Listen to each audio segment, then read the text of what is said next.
Okay, so just a little bit of housekeeping while the last few people are joining with us.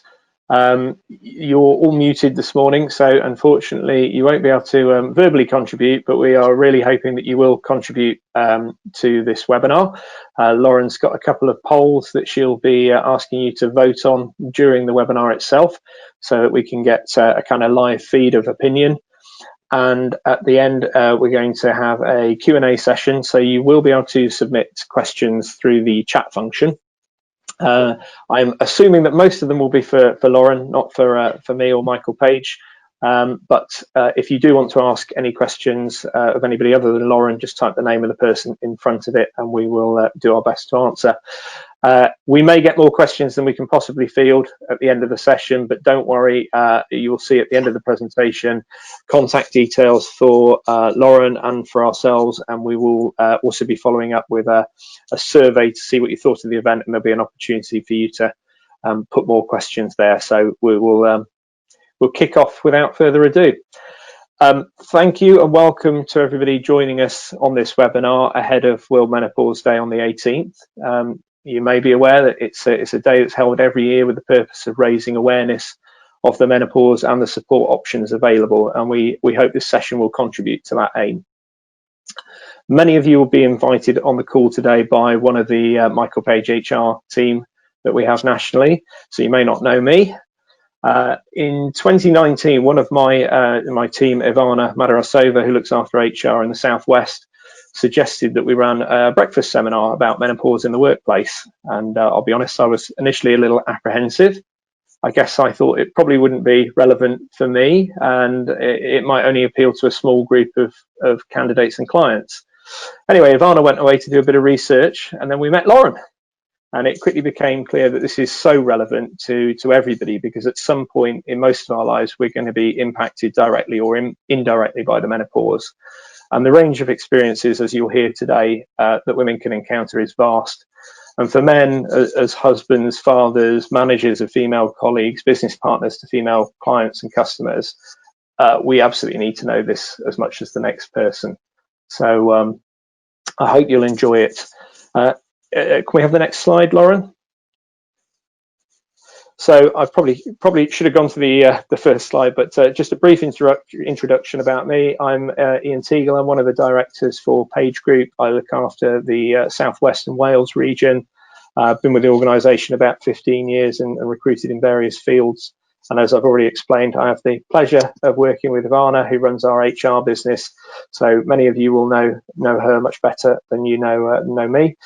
And if we move on to the next slide, the main event of the day is obviously Lauren, who is an executive health coach and menopause specialist. And as I've mentioned, she's worked with us and some of our other clients previously, and holds a range of qualifications and a range of personal experiences that eminently qualify her to talk about this subject. So I'm not going to attempt to steal her limelight or her story. I will let her do her own introduction and pass you on to Lauren. Thanks, Lauren.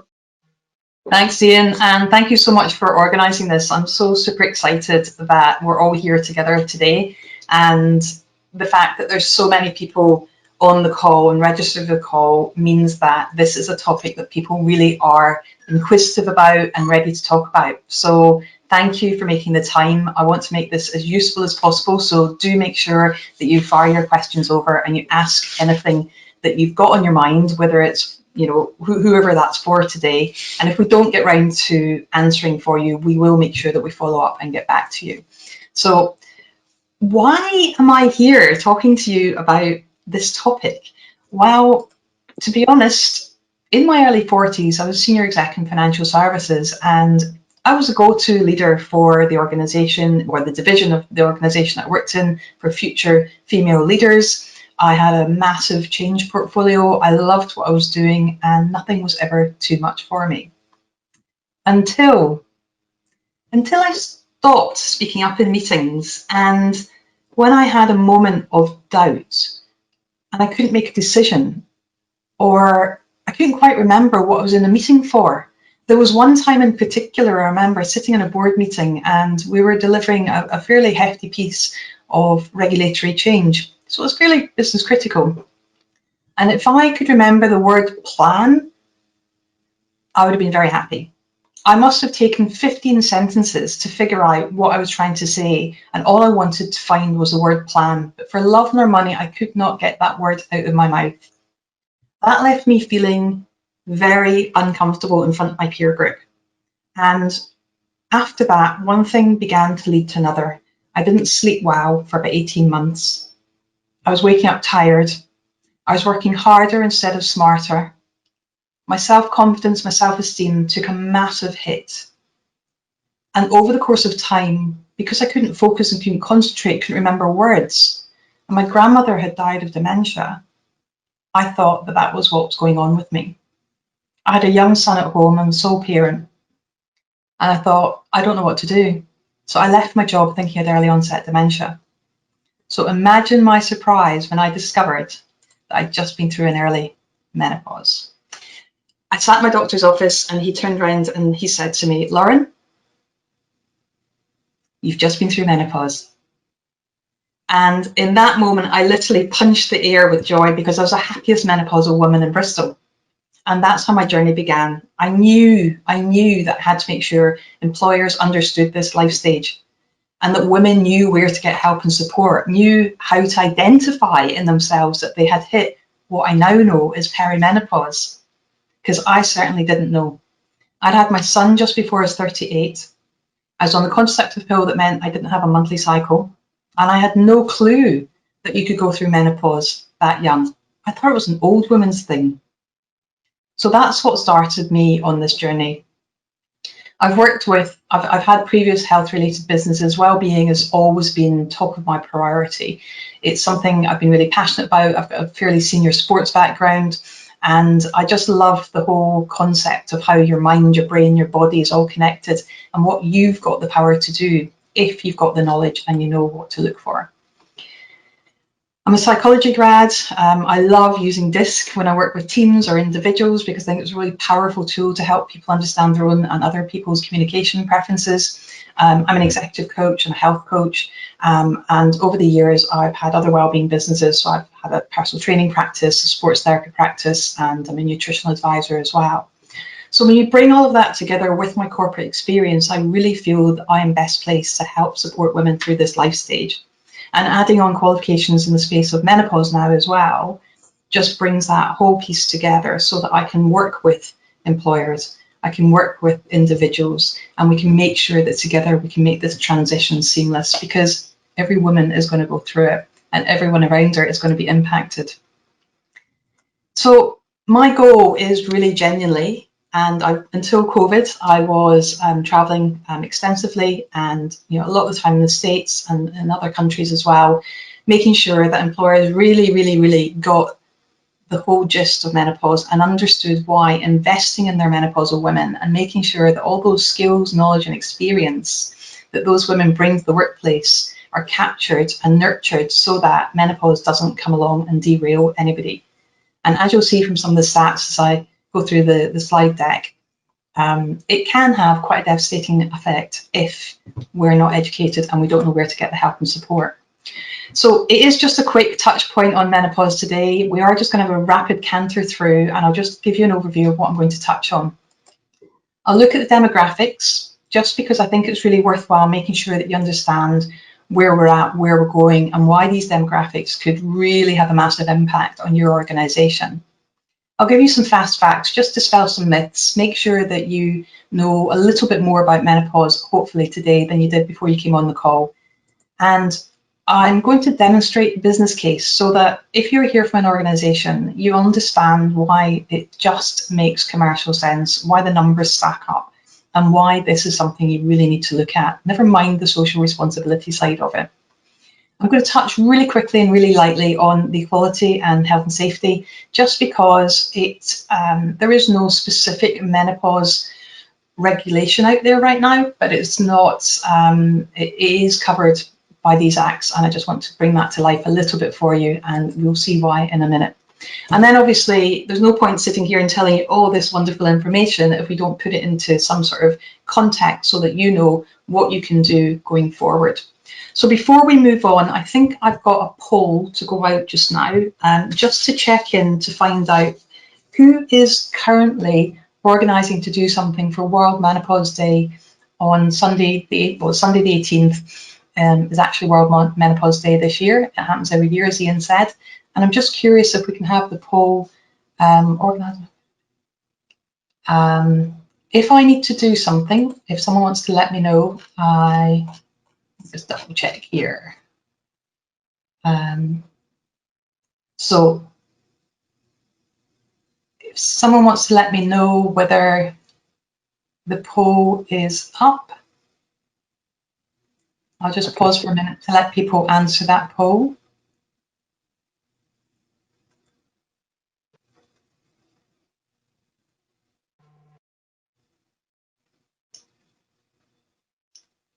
Okay. If anyone's got access to the poll results, it would be great if you could maybe just read them out for me. Yeah, Lauren, I can see the results have come in, and we've got 87% saying they have no current plans and 13% saying, yes, we're honouring it. That's amazing. So super congratulations to that 13% who are honouring it. I'm really excited to hear, because the stats show that less than 5% of organisations have taken some active menopause training or have a menopause policy in place. They're slightly inaccurate because they're a couple of years old. So the fact that there's 13% of organisations or people on this call that are doing something to honour World Menopause Day, it really lights me up. And I hope by the next time I ask that question, the numbers will be the other way around. So rock on next year and see how we can turn that around. So just looking at the demographics to start off with, you know, it says here the best way to predict the future is to create it. And that's what I'm really inviting everyone here to do, is to actually start to work together to understand the role that women are playing in the workplace. And thinking about the fact that women aged 50 and over are the fastest growing economically active group in the UK right now, and that is being represented further across the world as well. It makes sense. It makes sense that we absolutely honour a workplace that is entirely inclusive, entirely diverse, and is a level playing field depending on the language that you're used to using, but making a playing field that allows us all to come and play. And in terms of women, up until the Second World War, we weren't playing such a massive role in the workplace as we then had the opportunity to start. And as a result of the Second World War, we've kind of grown and strengthened numbers in terms of how many of us are out to work. We have entirely changed the types of roles, and it's just been amazing to see as we move forward, but we're not moving forward fast enough. When you've got a situation where companies have to sign a pledge to get 30% of their staff as senior leaders, or 30% on their boards being female, we know that we've still got a really long way to go. So the movement forward is fantastic, but we need more. And one of the key things is that women tend to fall out of the workplace when we have children, and then we tend to fall out of the workplace again when we hit menopause as well. Now, COVID's impacted everyone really, really differently. I know for myself that I was left standing holding a bunch of airline tickets and hotel reservations for events that clearly never happened and places I never went to go and share my message in person. It's opened up the world in so many ways because we can sit here and talk to each other, and through the screen we can reach so many more people. But as we know, COVID is having a devastating effect on so many people, and yet when I've surveyed my clients and my personal clients, I have found that COVID, in terms of stress and anxiety, which is closely related to menopause, for many of my clients, their stress and anxiety has gone down. And that's really interesting because what's changed? They're working from home, they've lost their commute, so they've gained time. They're maybe not having to get up as early. They don't have to get themselves, dressed in the way they might have done that, they would have done for the office. It's a completely different dynamic. So such a big volume of my clients have found that working from home has worked really well. Now, the flip side was beginning to come through just over the last month or so, because when we're juggling childcare and we're trying to work, and in some places people are going back into the office, although that is changing again, it can become super stressful. And if you've got two adults in the household, one of them going through menopause and one of them not, typically it's the woman going through menopause that may be the one that is staying at home to look after the children and do the childcare whilst the other person goes out to work, and that can flip the stress levels back up again. So it'll be interesting to see over the next few months just how that plays out. So my question for you really is, how are you building strength and depth in the resilience of your staff? And obviously that goes wider than just menopause, right? But how are you looking after your staff's welfare? How are you looking after their mental health? What support mechanisms are you putting in place? And specifically around women who are of a menopausal age, perimenopausal age, what are you doing to make sure that they're included in that welfare support, that well-being, that mental health support as well? Now just take a moment to think about what your organisation is doing. So a few fast facts on menopause. I'm just going to quickly keep an eye. I can talk about menopause, as you can probably tell, all day long, so I want to make sure I leave enough time for questions. So menopause. Over the last few months, I've been working with women in hospitality, tourism and travel and leisure, and we've got a white paper coming out next week. So that's something that's got a whole range of information in, lots of best practice, and it's something that I'd love to share with you once we've released that next week. So it is crammed full of information. It was a really great survey. We got really great results back. And it was a really good reflection of what I've done in the legal sector and the financial sector as well. So the white papers are all telling very similar stories. And I think the first important thing is that you actually know what menopause is. So basically it's when a woman stops becoming, she's no longer able to have children, her monthly cycle stops. And typically in the UK, we talk about a woman being menopausal when she's gone 12 months since her last monthly cycle. So the period of time between having a regular cycle and period stopping is called perimenopause, and that's when for women cycles become longer or shorter, heavier or lighter, and other symptoms tend to creep in. And it can often be symptoms that are similar to the kind of monthly symptoms that women get anyway. But typically you might start seeing things like brain fog, anxiety, things like brain fog, anxiety, mood swings, an element of rage coming out, and being super emotional as well. So when those signs are coming along with a slightly less regular cycle, that can be a sign that a woman is in perimenopause. You become menopausal 12 months after your last cycle, and then thereafter you're post-menopausal. Now, that doesn't mean that you are a little old lady rocking in the corner with the grey hair at Twin Set and Pearls knitting. It is this. It is other women out in the workplace, in the world, doing their thing, leading their lives. And it's really important to realise that what menopause used to be, so women used to go through menopause a couple hundred years ago, age 57, and die at 59. We are now going through menopause age 45 to 55. And we will typically, the perimenopausal journey can be between 3 and 10 years. So those symptoms could go on for a while before we hit menopause, and then the symptoms can kind of tail off for a couple of years afterwards as well. So it's important that we've got that support in place, because we want to make sure that we're still contributing, and we want to get out there in a supportive environment and make sure that we can, contribute in the same way as we always have done. So menopausal symptoms.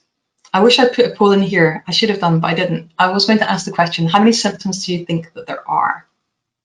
So just ask yourself for a moment.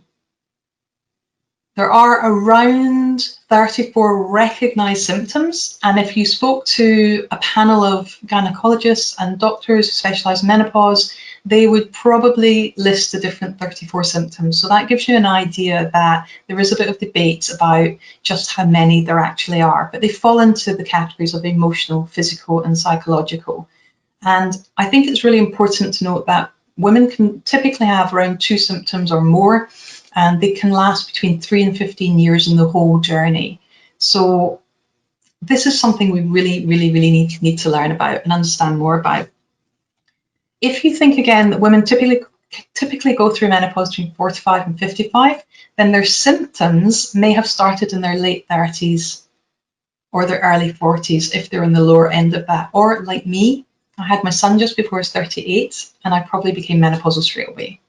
There are other reasons as well why women become menopausal, and that's if they have a nephrectomy, hysterectomy, certain cancer treatments, and that's also time that you need to really look out for your female staff if they've been going through some form of oncology and then they've had an immediate menopause, because that can hit women like a truck if they're not well prepared and don't get the right support as well. So just keep that in the back of your mind. Some less pleasant stats on menopause. Well, we know that there's a spike in women exiting roles or entering disciplinary process for the first time of their lives between 45 and 55. There's a spike in divorce at the same age range, and there's a spike in women attempting to take their own lives age 51. So again, there are so many things that are going on for women. We're kind of like the sandwich generation, whereby we've got the responsibilities of work, potentially a young family, maybe elderly relatives, and we are going to live longer than any other generation as well, doing more, contributing more. So it's really super important that we know that we're looking after ourselves and that we are working in environments that are welcoming and inclusive. There was a recent, you may have seen an article recently, the BMA had an article out that showed in a survey that 93% of women were symptomatic and 67% had physical and mental symptoms. And what they were showing was that women working in the NHS, doctors in the NHS, were actually leaving in droves because they weren't getting the right help and support from their employer. And that is really, really shocking. So I invite you to register for my Menopause at Work white paper, which is coming out next week. That will just summarise the facts in a little bit more detail and give you some more background in terms of what you can do about that as well. So let's just take a breath and think about the business case. I think it's becoming pretty obvious, but first of all, in your organisation, I invite you to run some stats. Have a look at how many women in your organisation, age 40 to 55, they are likely to be experiencing symptoms, certainly 80% of them. Think about how many people are living with somebody of that age range. Is that your grads? Who else in the organisation? Is it a partner? Think about the people that are managing them or being managed by them. I know Ian shared a stat on LinkedIn that showed that in a global trading bank, that even though they are male heavy in their demographics, 81% of their staff were directly or indirectly impacted by menopause. So it's everybody, we're all impacted one way or another. And another interesting thing for me was that as I've been working with organisations over the last 6 years, when you ask, do you have a flag for menopause absence or people exiting because of menopause, the answer is no, we don't, or we can't put a flag on our system for that. I've had interesting conversations with the same customers who've managed to put a flag on for COVID. So we know it's possible. So I do invite you to open the conversation in your workplace and think about recording and tracking your statistics so that you know exactly how big of an impact menopause is having for you. And the other thing is how many women are leaving but not mentioning the word menopause. We don't want to talk about it particularly. Certainly more senior leaders don't want to be associated with it because it still has that negative stigma, that negative taboo in so many organizations.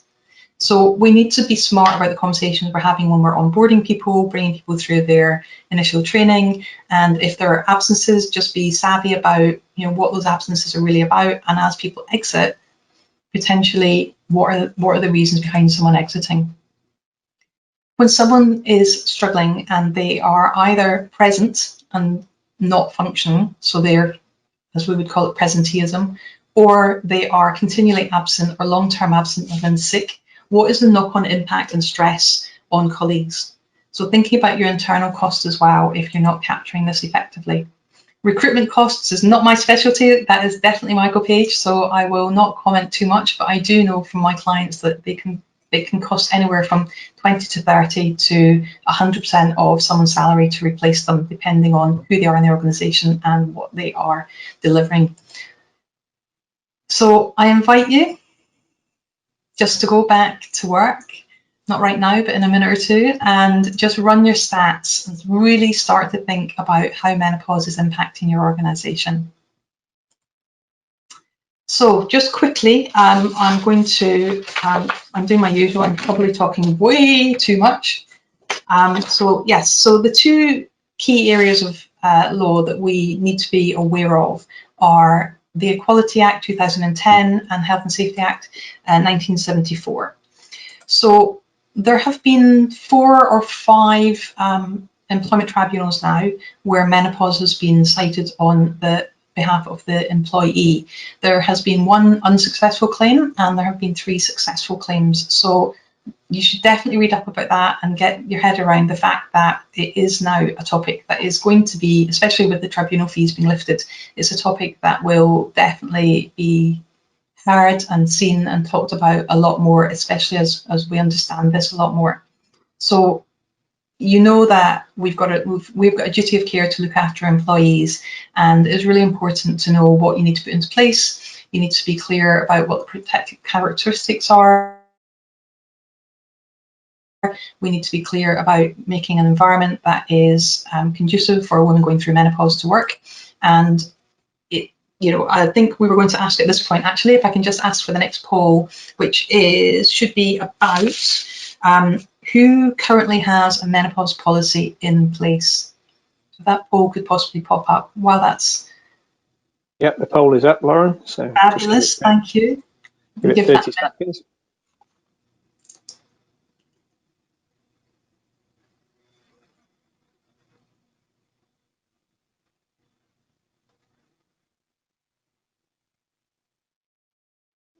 Just waiting for the result.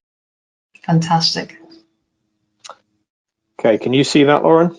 I can't see the poll, no, so okay. I'd love to hear. 88% of people say no, we don't have one in place, and 12% do have one in place.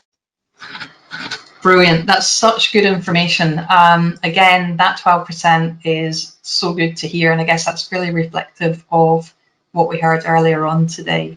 So when I'm working with an employer, when I'm looking at helping someone open the conversation in the workplace, then it's very much around being aware of what your current policies are, right? It's knowing what is in place that you can potentially piggyback on.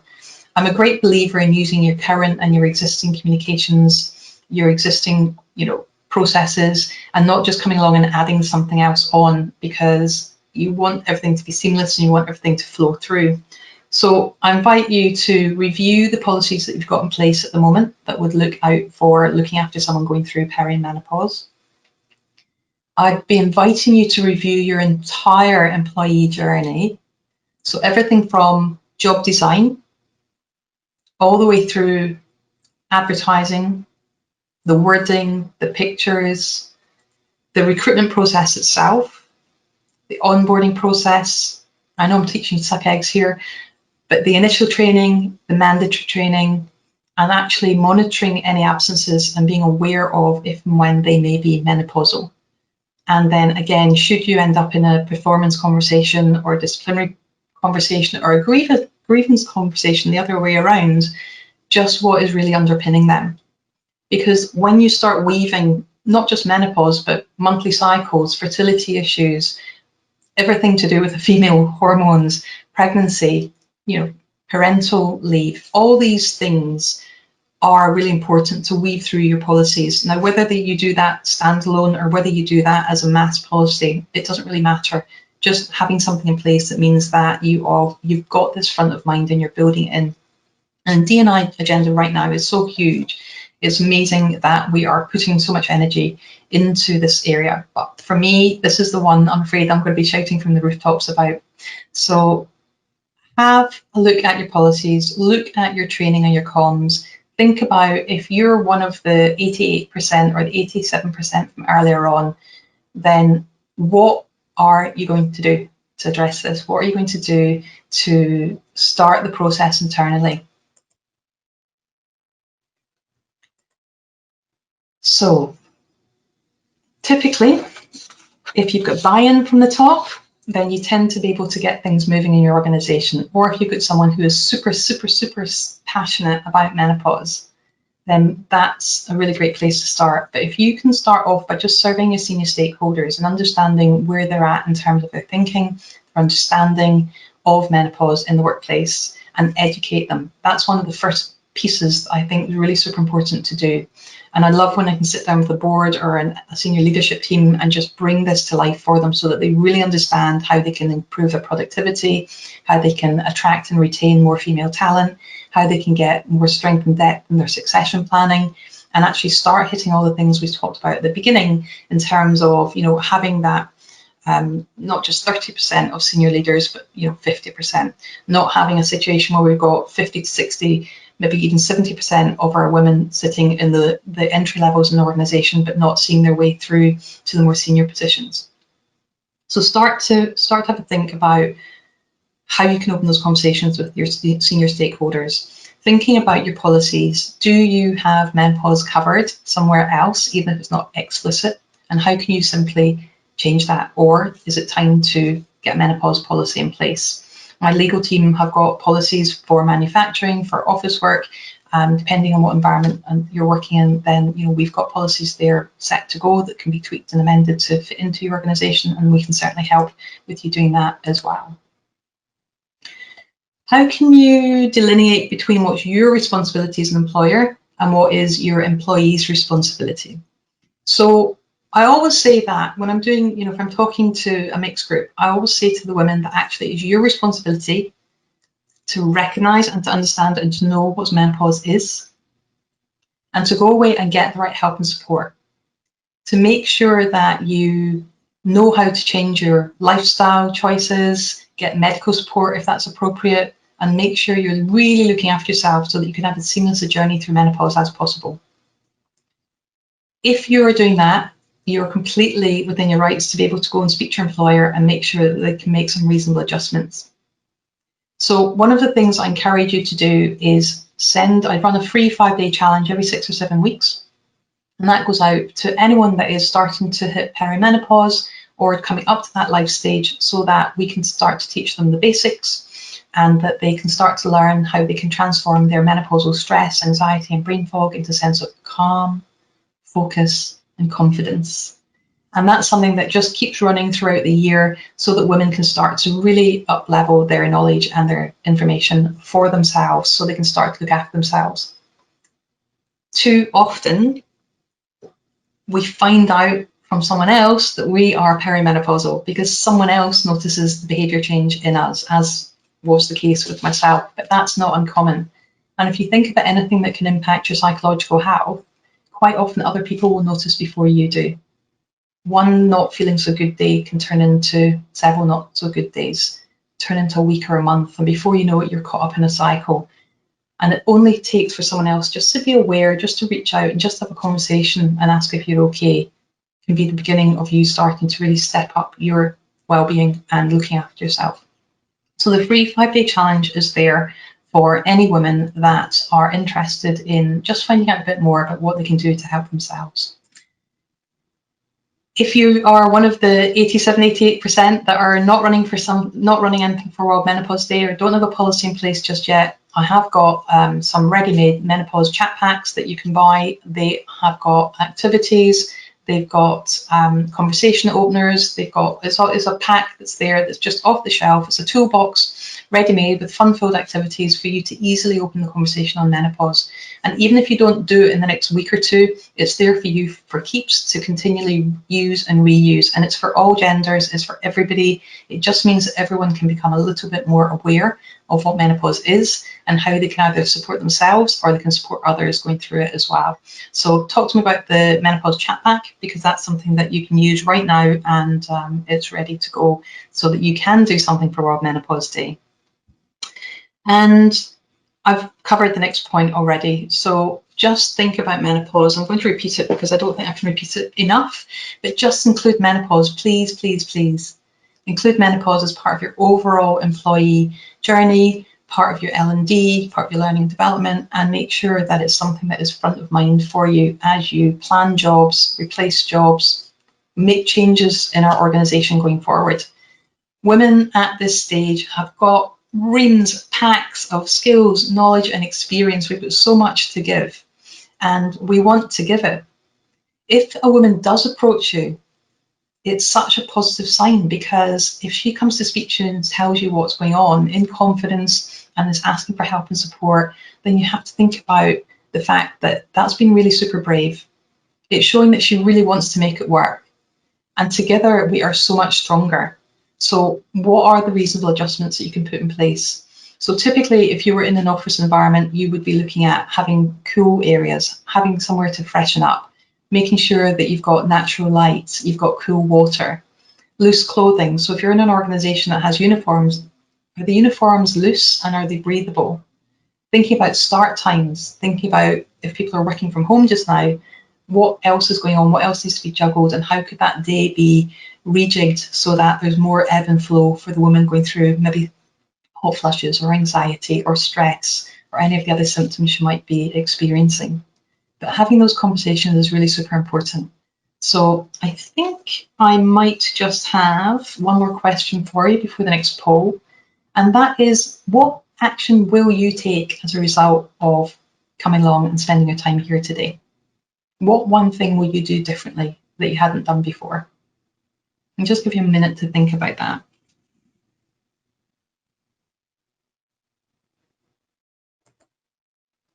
So if I could ask for the final poll, please. What can you do to open the conversation? Okay, I can see the poll is up, so just give us 30 seconds. Sure.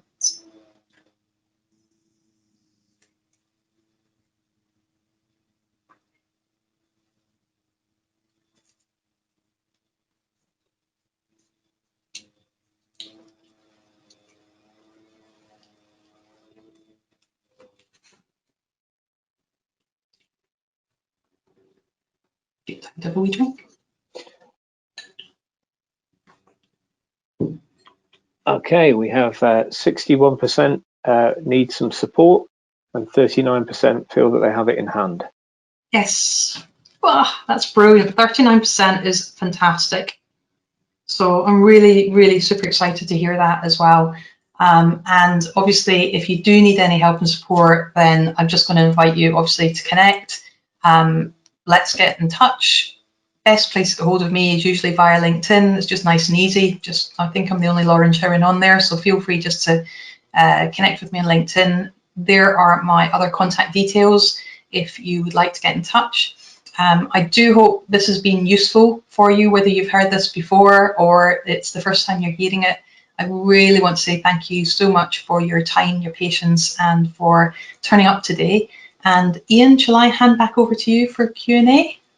Well, I'm going to ask you the questions, if that's okay, Lauren. I've got them coming in here. So let me just scroll up a bit. We're getting quite a few questions about what sort of thing is actually in the menopause policy, and are there any templates available from anywhere? If you search menopause policy, I mean, like I said, my legal team have got policies good to go. So if you actually want some policies that are already written, then do contact me and I can either put you in touch with them or show you what we've got. In terms of, there are some fantastic policies out there. So, you know, look up menopause policies online, and there are lots that are available for you to scan through and just see what layout, what format is pertinent for your organisation. If some people go down the policy route, some will go down the guidance route. So it depends on your culture as well. So yeah, let me know. Okay. Got another question here that says, what's the benefit of actually having a separate policy? My CEO, who is female, doesn't feel we need a separate one, as it should be part of our attendance absence policy. Yeah, I think that's really interesting. So I think menopause is about more than just attendance. And I think that if you're not cognizant of the fact that women are going through huge hormonal changes during menopause, and that may have an impact on their attendance, then I would question whether they are being treated fairly under the Equality Act. So I would suggest that it doesn't have to be a separate policy, but that your policy should be versatile enough that they cover the variances that occur for a woman going through menopause. Does that make sense? Makes sense to me. I'm sure people Cool. will post if it doesn't. Okay, I've got another question here, which is, my organisation is considering making the wearing of face masks compulsory. I'm curious to understand whether other organisations are supportive of menopausal women not having to wear them, as they can exacerbate hot flushes. That's really interesting, and I think that comes down to the individual woman. In terms of the clients I've been speaking to about this, they have very much gone, well, different companies are doing different things, right? We're not all doing the same thing. So there's quite a variation in terms of what can be done. But again, if you are someone who potentially is exempt, then you need to take the actions yourself in order to use that exemption. But I do think that's quite individual to I think it's quite pertinent to the individual and to the organisation. And again, it's about communication, it's about talking to each other, it's about having the open conversation about what is manageable and what's going to work in everyone's interest. Yeah. I've got another one here that says, how can the workplace support individuals who are going through early menopause in their 20s? Yeah, in exactly the same way as you would do that someone that was going through this in their 30s or their 40s. I think it's about listening, it's about having an open conversation. I would always recommend that you find a time and place to have a conversation to really understand what someone's going through. There's someone who's going through it younger, may not necessarily, because I have this conversation with people in their 50s as well, but if someone hasn't had children and it was something that they wanted to do, then there may be a whole other layer of conversation that you need to be having about support as well from a psychological point of view. So remember that menopause can go on for a long time. Symptoms change over the course of time. It's about having an open conversation. It's about being very mindful of the language you use during that conversation as well, making it very factual, making sure that you're always curious and you drop the judgment, and just make sure you're coming up with solutions that are going to work for both you as the employer and the woman you're talking to who's going through it. Okay. What are your thoughts on the andropause? My thoughts on it? Interesting.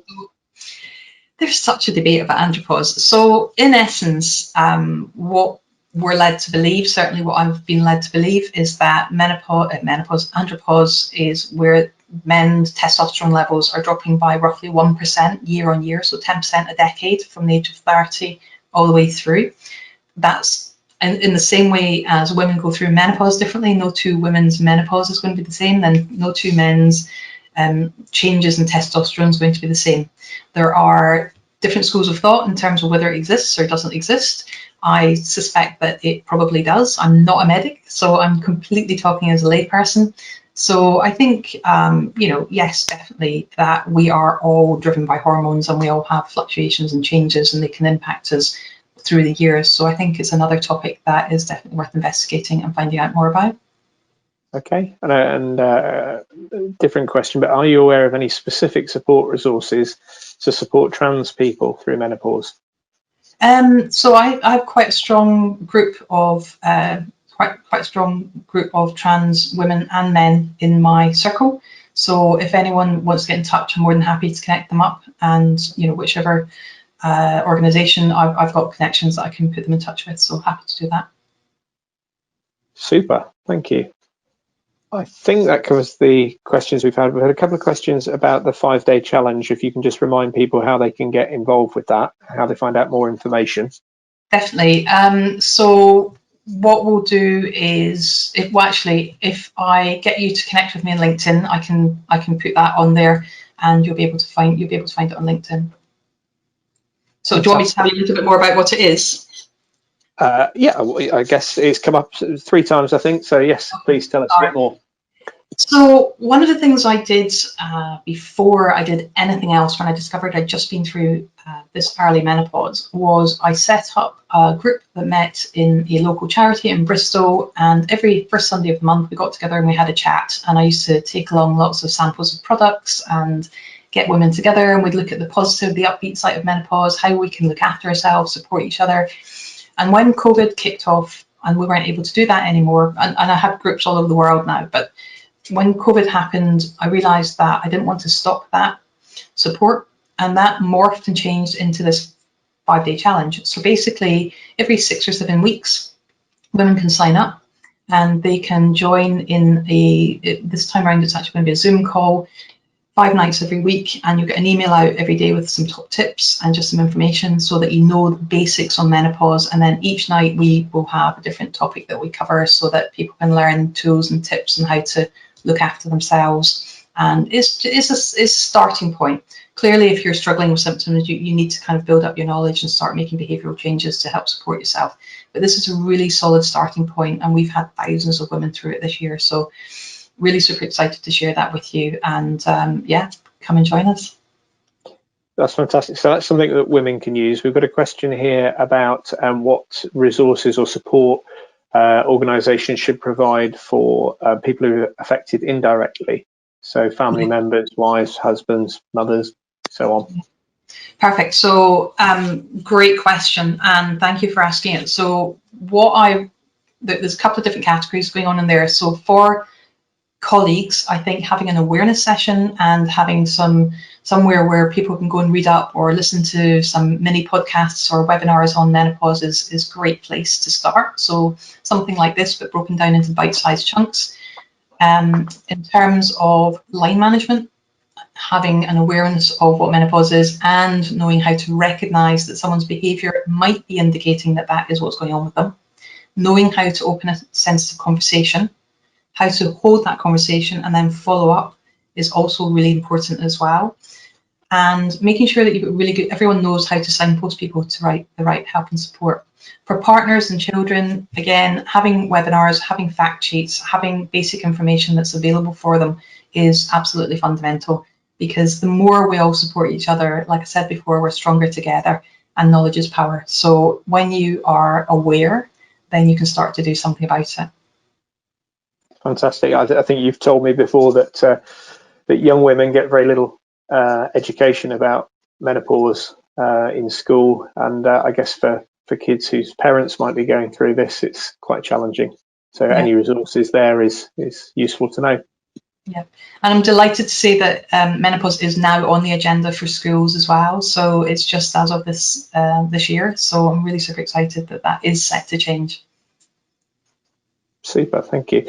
We've got another question here, which is, due to the symptoms being ongoing and for potentially longer than 12 months, and they have a fundamental impact on your life, would this be classed as a disability? Potentially, yes, 100%.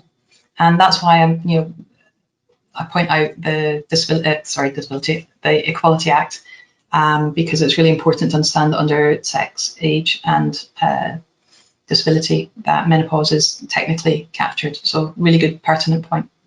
Yeah, and a question, I guess, about recognising Menopause Day. What would a Menopause Awareness Day look like in a business, particularly one that might not be open, or versus one that is open at the moment?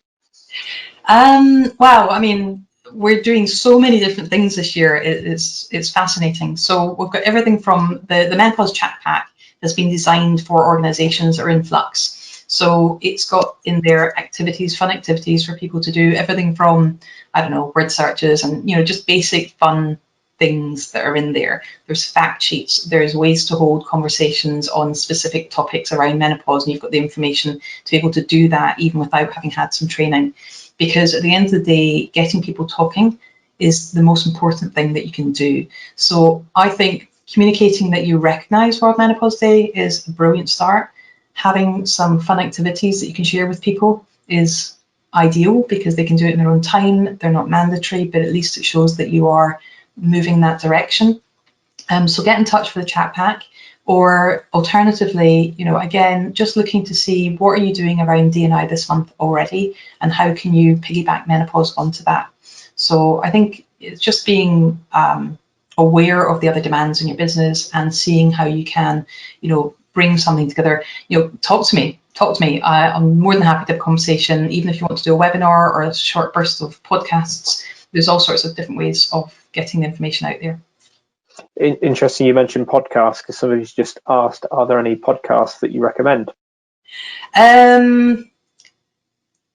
There are so many. I guess I don't have my own podcasts. I guest podcasts for other people, and I do sometimes 1-2 a week. So there are hundreds of podcasts. I'll maybe come back to that one, Ian. I've drawn a blank. I'm having a menopausal moment.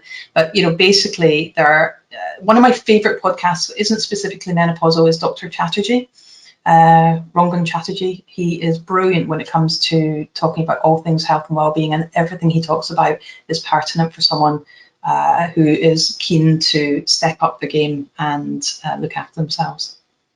Super. Somebody's asked quite a specific question. Has been to the GP for some support, specifically around wearing face masks, and been told that that doesn't exempt them from wearing one, and it's now having quite an impact on their mental health because they don't want to go out, because they don't want to wear a mask. What advice would you give to somebody on that point, but I guess more generally, if they've been to their GP and drawn a bit of a blank in terms of getting the support that they need? Wow. So first of all, I'm not a medic. I think that I don't know all the exemptions. So if you are struggling with your mental health because of a face mask, my gut feeling from a common sense point of view would be that that is an exemption. So I'm not sure, but I would definitely think about preparing for another conversation with a different GP in that surgery, or for prepare for the conversation. Write down before you go in what you are struggling with. Write down the reasons why you feel you can't wear the face mask, and go back in to have that conversation. Maybe take someone with you as well. And if you're not being heard, change your GP or change your GP surgery. The same goes for anyone going to the GP to talk about HRT as well. But as I said, I'm not a medic, and I don't have the magic wand that can say you are exempt or not exempt. But my understanding of exemption might be slightly different. So I'm going to step away from that, double check, and maybe come back to that one if that's okay. Okay, that's fine. I've got another specific scenario here. I'm 55 and had early menopause at 45. I'm still struggling now. I'm a director with an all-male group, and they're very good about hot flushes, if not a bit of a joke. I don't know whether that's suggesting it's a sympathetic joke or it's not, but any comments or advice? Yeah, well, 45 is normal age range for becoming menopausal. It's on the low side of normal, and in terms of how you handle yourself, if you are in a position where things being laughed and joked about makes you feel comfortable and you're okay with that, then that's entirely up to you. However, it is a form of bullying and harassment, and depending on your role, your dynamics in the business, and how you want to move forward, again, I'd be happy to have a conversation with you, but it is a form of bullying and harassment, and those types of comments shouldn't really be tolerated. So again, you have to be feeling in a position of confidence and feeling like you're standing your ground to be able to turn around to colleagues, regardless of what level they are in the organisation, and just tell them that that is unacceptable behaviour and you don't want to hear it again. However, I don't know the entire situation. I don't know your dynamics and how you like to work. But in terms of symptoms, then I invite you to think about, are you looking at your hydration, your intake food-wise? Do you know which foods are triggering symptoms and which foods are maybe making you feel better? Are you moving your body regularly? Are you taking time out to rest and relax? Are you making sure you're putting yourself first? There's so many different things that you can be doing to look after yourself. So I think come and join me on the 5-day program, because that one is a great place to just go through the checklist and make sure you're doing everything you possibly can to make sure that you are managing your symptoms. Okay, thank you, Lauren. I'm conscious we're coming towards the end of the time, so I'll just ask you one last one, and then we'll probably need to get people to connect with you directly offline or with us, and we can forward the questions on. But what additional support should we be providing to our menopausal colleagues who are based at home for the foreseeable future? Yeah, so first of all, I think it will depend whether, it depends where you are in your journey of talking about menopause at work. So I would definitely suggest that you have a regular menopause social, so somewhere where women can congregate, clearly online, and make sure that they've got an opportunity to chat, to exchange stories, maybe have a speaker along, make sure that they know where to get help and support, who the menopause savvy individuals in your organisation are, make sure that signposting is available. make sure that your occupational health or your employee assistance programs actually have got menopause on the agenda, because quite often if someone's struggling with stress and anxiety, and that's what they present to occupational health or to their GP, then they will be treated for that. And even if it's a nurse assessment through occupational health, quite often you'll get a diagnosis of depression or anxiety and stress, but actually it's menopause, and the treatment's completely different. And so it's being aware of that, being aware of what support you're getting through your health insurance provider. Signposting women to the NICE guidelines, which will give the official routes of support for menopause, which is HRT, not antidepressants. And again, I'm speaking as a layperson, not as a medic. And yeah, I think it's really about letting people know that you are being sensitive to their situation, that you're willing to have a conversation, help and support, and that you give them a platform, whether it's an internal intranet group or it's actually, an environment every few weeks that they can get together and have a chat. I think that is probably the very best thing to do, because talking is so powerful for everything, especially mental health. Thank you. I think you've been able to give us some really important information today, and hopefully people have found the answers to their questions really supportive. And I know, as you've said, you're keen to make yourself available if people want to connect directly. So thank you, everybody. It's been a fantastic attendance. We've had over 400 people online this morning, which I think shows how keen people are to understand more and how important the subject is. So thank you very much, Lauren, and thank you to everybody for attending. Thank you. If you found this video helpful for your recruitment journey, why not subscribe to our channel? And don't forget to tap the bell to get the latest videos first.